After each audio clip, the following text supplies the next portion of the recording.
우리의 인생에는 특별한 날이 있습니다. 그러나 대부분의 날은 그렇지가 않습니다. 그래서 그렇게 평범한 날을 우리는 일상이라고 부릅니다. 날마다 반복되는 생활이라는 뜻입니다. 사람들은 항상 자신이 가진 것보다 가지지 못한 것에 집착하고 또 안정적인 삶을 살기보다는 불안정하지만 무언가 자극적인 날을 꿈꾸기에 일상의 가치가 강조됩니다. 평범한 일상이란 큰 축복이죠. 누군가는 이 평범한 일상을 가져본 적이 없기에 간절하게 그 일상을 원하는 사람도 있습니다. 이제 울음을 멈추고 싶고 불안을 그치고 싶은 마음일 겁니다. 그러나 또 한편으로는 반복되는 우리의 삶, 일상 때문에 중요한 것을 놓치고 살아갈 때가 있습니다. 일상에 가려 소중한 것을 놓칩니다. 일상은 있지만 일상의 의미가 없이 살아갑니다. 오늘 본문에서 모세도 평범한 일상 속에 있었습니다. 지극히 평범한 날이었습니다. 아침에 일어나서 평소처럼 지팡이를 들고 양떼를 몰고 광야로 나가 풀을 먹이고 물을 찾고 다시 돌아오는 단조로운 그의 일상이었습니다. 그랬던 그에게 여호와의 사자가 나타납니다. 2절을 한번 보십시오. 여호와의 사자가 떨기나무 가운데로부터 나오는 불꽃 안에서 그에게 나타나시니라. 그가 보니 떨기나무에 불이 붙었으나 그 떨기나무가 사라지지 아니하는지라라는 말씀입니다. 이 장면에 보면 그 평범하게 보통의 날을 보내고 있던 모세에게 굉장히 특별한 광경을 등장하게 됩니다. 그가 살아가고 있던 일상이라는 것을 막아서는 일상 가운데 특별한 어떤 장면이 보이게 된 겁니다. 그게 무엇이냐면 바로 버닝 부시라는 겁니다. 타지 않은 불붙은 떨기나무를 보게 됩니다. 이 장면이죠. 떨기나무, 불이 붙어 있지만 불에 타지 않는 떨기나무를 보고 있다라는 겁니다. 이 장면이 사실은 아주 특이하죠. 우리가 길을 가다가 나무에 불이 붙은 걸 봐도 놀랍게 여기겠지만 불이 붙어 있는데 나무가 타지 않는다면 이거 정말 특별합니다. 일반적으로는 나무에 불이 붙으면 나무가 타는 게 일반적인 거죠. 근데 지금 나무에 불이 붙어 있는데 타지 않고 있습니다. 그러니까 다른 말로 하면 도저히 일어날 수 없는 일이 일어나고 있다라는 뜻입니다. 우리의 일상 가운데 때로는 하나님이 이러한 장면들을 보여주실 때가 있습니다. 불붙은 떨기나무, 버닝 부시죠. 때로 우리 가운데 이럴 때가 있죠. 하나님의 말씀으로 인해 마음이 불타오를 때가 있습니다. 내 마음이 왜 이렇게 말씀으로 뜨거워질까? 사실은 특이한 일인 거죠. 하지만 우리에게 이러한 일이 일어날 때 우리는 그 마음을 잘 들여다보지 않습니다. 그냥 한마디로 넘어가잖아요. 오늘 은혜 받았나 보다 정도 생각하고 넘어갑니다. 왜 이럴까? 스쳐가듯 떠오르는 질문이 있지만 우리는 그저 지나쳐 버릴 때가 많이 있습니다. 모세는 왜 떨기나무가 타지 않을까라는 생각을 가볍게 넘기지 않고 돌이켜 가서 봅니다. 3절을 한번 보십시오. 이에 모세가 이르되 내가 돌이켜 가서 이 큰 광경을 보리라. 떨기나무가 어찌하여 타지 아니하는고 하니 그때에라고 합니다.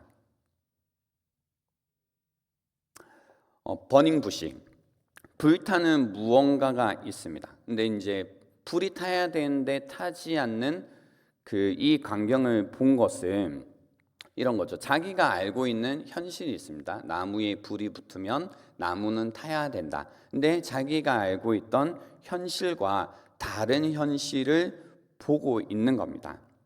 자신이 알고 있는, 자신이 받아들이고 있는 현실과 전혀 다른 현실이 지금 눈앞에 펼쳐지고 있다라는 겁니다. 우리 삶 가운데도 하나님이 이러한 버닝 부시를 탁 보여주실 때가 있습니다. 하나님께서 우리에게 내미시는 삶의 질문이기도 합니다. 그때 우리는 정말로 돌이켜 가서 그 떨기나무 앞에 우리 자신을 세우고 있는지를 생각해 봐야 됩니다.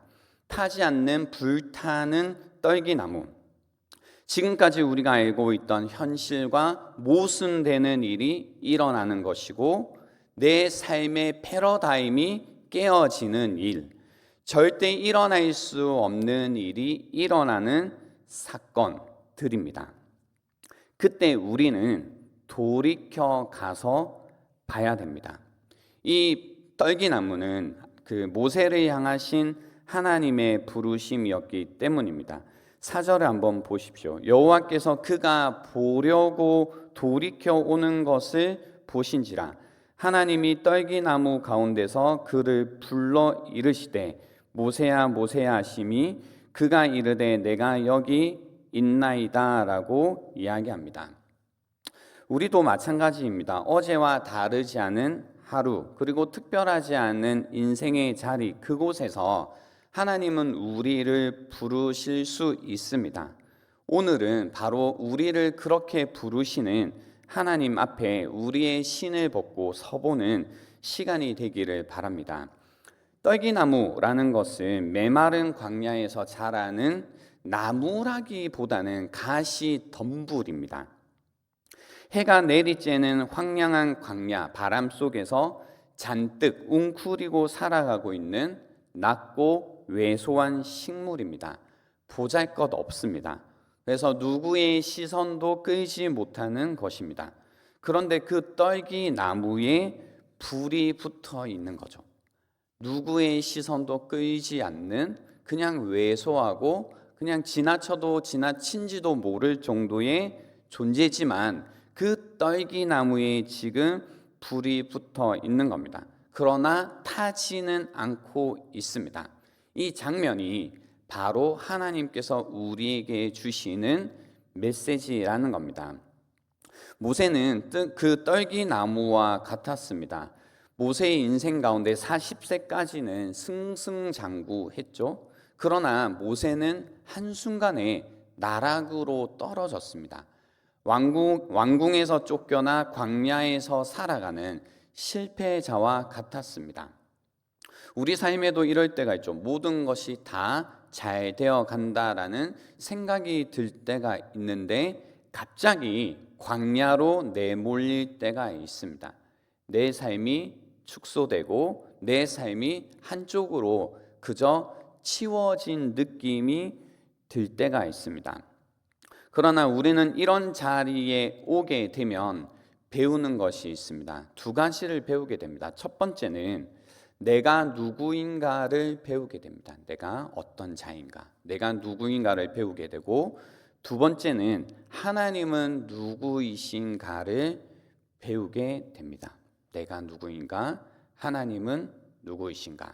그래서 이 떨기나무에 붙어 있는 불이라는 히브리어 단어 에시라는 것은 구약 성경을 통해서 계속해서 어떤 의미로 사용되었었냐면요, 하나님의 임재와 정결함, 심판과 동시에 소명을 나타내는 상징으로 이 불은 사용되었습니다. 하나님의 임재, 정결함, 심판, 그리고 소명을 나타내는 상징이었습니다. 그래서 떨기나무에 불이 붙어 있다라는 것은 모세를 태우기 위해서 붙어 있는 것이 아니라 그를 일으키기 위한 불이다라는 겁니다.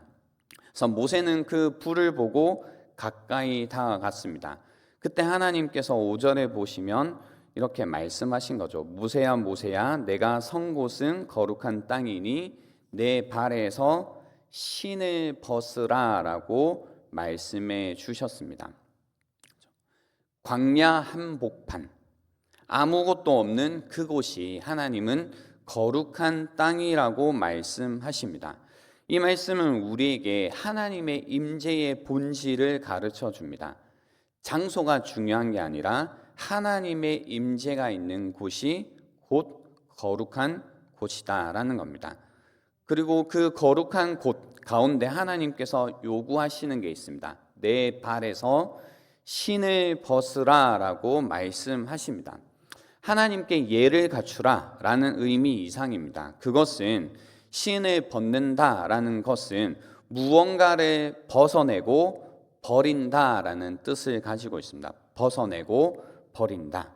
즉 모세의 신, 모세의 힘, 모세의 경험, 모세의 계획, 모세가 가지고 있는 생각들을 내려놓으라는 것입니다. 신발은 땅을 밟는 수단이지만 동시에 우리가 이 세상에서 살아갈 때 우리 자신을 보호하는 방식입니다. 하지만 하나님 앞에 우리가 선다라는 것은 그 모든 방식이라는 것을 벗는 것, 내려놓는 것을 의미합니다. 하나님께서 우리를 떨기나무로 부르실 때가 있죠. 그때 하나님께서 우리에게 바라시는 것이 있습니다.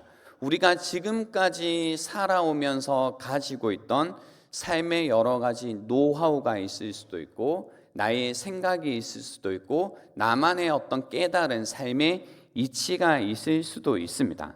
그러나 그 모든 것을 하나님의 임재 앞에서 벗어야 한다라는 겁니다. 하나님의 부르심에 우리가 서기 위해서는 우리 자신을 내려놓아야 된다라는 겁니다. 어쩌면 지금 이 시간이, 이 예배의 순간이 하나님 앞에 서 있는 떨기나무 앞일 수도 있습니다. 우리의 모든 삶의 자리에 하나님께서 임하신다면 그 자리는 거룩한 곳이 됩니다. 그때 우리가 신고 있는 신이 무엇인지를 생각해 봐야 됩니다. 우리가 벗어야 되는 신은 무엇인지, 우리가 내려놔야 되는 우리의 힘과 경험과 계획과 그리고 고집은 무엇인지 생각해 봐야 된다라는 겁니다. 그리고 이 장면은 자연스럽게 연결됩니다. 하나님께서는 하나님의 사명이라는 것을 시작하십니다. 하나님은 모세에게 명확하게 말씀하십니다. 10절에 보시면 이제 내가 너를 바로에게 보내어 내 백성 이스라엘 자손을 애굽에서 인도하여 내게 하리라 라고 말씀하십니다. 이 하나님의 부르심에 모세는 망설이게 되죠. 망설이는 이유는 내가 누구이기에 라는 겁니다. 나라는 사람은 말이 둔한 사람이다 라고 이야기하죠.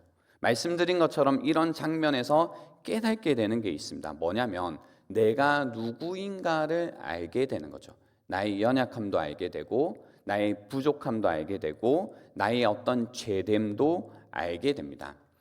하나님께서는 이런 우리의 연약함을 알고 우리의 악함을 깨닫는 그때 해주시는 말씀이 있습니다. 뭐냐면 내가 너와 함께하리라 라는 말씀을 우리에게 주십니다. 우리가 누구인지를 깨달을 때 하나님께서 누구이신지를 우리에게 말씀해 주시고 그분이 우리와 함께 하시겠다라고 말씀하시는 겁니다.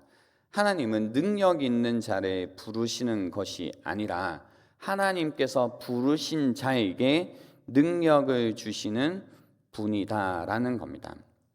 이 말씀 앞에 우리가 설 필요가 있습니다. 오늘 이 말씀이 여러분에게 다시 한번 그동안 나의 일상 가운데서 놓치고 있던 하나님의 임재 앞에 다시 한번 서는 그런 시간이 되기를 바랍니다. 하나님께서는 지금도 우리의 삶 가운데 타지 않는 떨기나무를 보여주십니다. 그 가운데 그것이 때로는 우리의 어떤 문제가 되기도 하고, 때로는 어떤 관계를 통해서, 어떤 사건을 통해서 하나님께서는 지금도 일어날 수 없는 일을 일어나게 하셔서 우리를 부르고 계신다라는 겁니다. 그때 우리는 하나님께 돌이켜 가서 우리가 누구인지, 그리고 하나님이 누구이신지를 그 앞에 서서 생각해 봐야 된다라는 겁니다.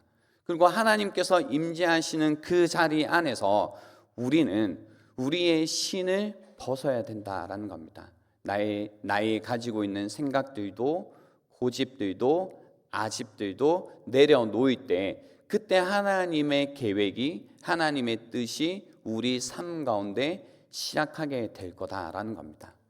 우리가 하나님의 뜻 가운데 살아갈 때마다, 하나님을 따라갈 때마다 우리의 연약함과 우리의 부족함을 느끼겠지만, 우리의 악함을 우리가 계속해서 뼈저리게 계속해서 경험하겠지만, 그 가운데 우리와 함께 하시며 우리를 날마다 새롭게 하시며 우리에게 새로운 힘을 주시는 그분과 함께 살아가는 삶을 우리가 살아가야 된다라는 겁니다.